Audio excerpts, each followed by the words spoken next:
En la primera parte del programa relativo a la soldadura con electrodos metálicos protegidos, nos hemos dedicado a presentar el método de transferencia del metal de aportación al metal derretido, las características de las máquinas para soldar y de los electrodos más empleados. En esta segunda parte, en cambio, analizaremos algunas pruebas de soldadura más significativas y más difundidas en la práctica, para ilustrar, sea la técnica ejecutiva y entregar algunas importantes instrucciones de trabajo, útiles para obtener juntas con características excelentes.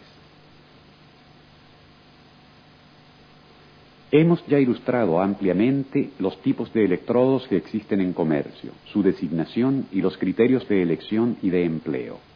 Antes de dar inicio a las pruebas, es oportuno referirse también a la preparación de las juntas. Como se puede notar en el cuadro, los bordes deben ser preparados con formas diversas en función del espesor de las planchas.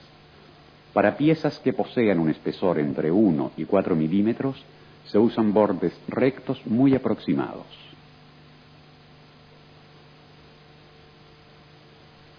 Los bordes deben ser rectos también para piezas que tienen un espesor de hasta 8 milímetros, pero en este caso, la distancia entre las orillas es mayor y en algunos casos, cuando es posible, se ejecuta también un cordón al reverso. En los bordes con espesores de 5 a 20 milímetros se efectúa casi siempre un chaflán con abertura de 60 grados, con o sin resalto. El cordón se efectúa con 2 o más pasadas de relleno. Para espesores de 15 a 40 milímetros se efectúa, en cambio, una preparación en X, y para espesores superiores a 20 milímetros, una preparación en U. En el cuadro, algunos valores se sobreponen. Esto significa que no hay reglas muy rígidas y que cada situación requiere una propia y específica valoración acerca de la preparación más idónea de los bordes. Entre las pruebas sobre acero común FE410, material muy difundido en las fabricaciones, presentaremos la soldadura en plano, con una o más pasadas, la soldadura en ángulo, plano frontal, la soldadura vertical ascendente, la soldadura vertical descendente y la soldadura de una tubería. En la primera experiencia se utiliza un electrodo metálico protegido de rutilo y diámetro de 2,5 milímetros. El material base está constituido, como se ha dicho, de fierro 410 con 5 milímetros de espesor. Los bordes tienen chaflán con ángulo de 60 grados.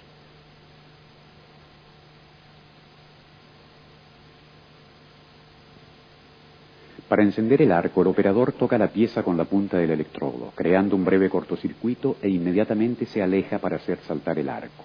El operador desplaza el electrodo de su izquierda hacia la derecha, teniéndolo inclinado aproximadamente entre 45 y 70 grados sobre el eje de la soldadura, en modo de impedir a la escoria de avanzar sobre el metal derretido y provocar peligrosas inclusiones, tanto más fáciles cuanto más profundo y estrecho sea el chaflán.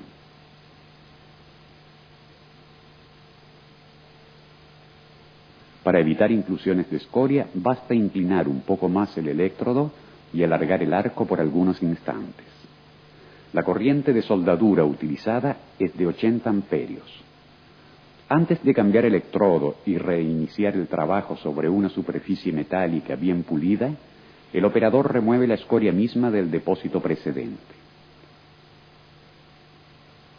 Para reencender el arco, el soldador toca con la punta del electrodo la pieza, con un movimiento tangencial y luego se aleja.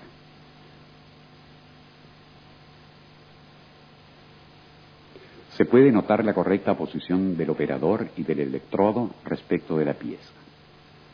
Mientras se concluye la soldadura, la escoria ya se está levantando después del enfriamiento de la pieza.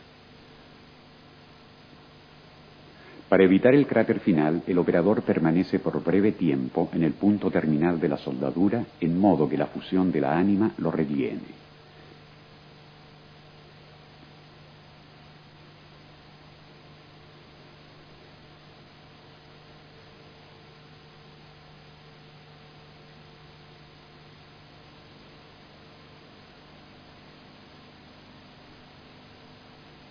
Espesores superiores a 5 milímetros requieren más pasadas para completar el chaflán, con la técnica de pasadas anchas o estrechas, a elección del operador.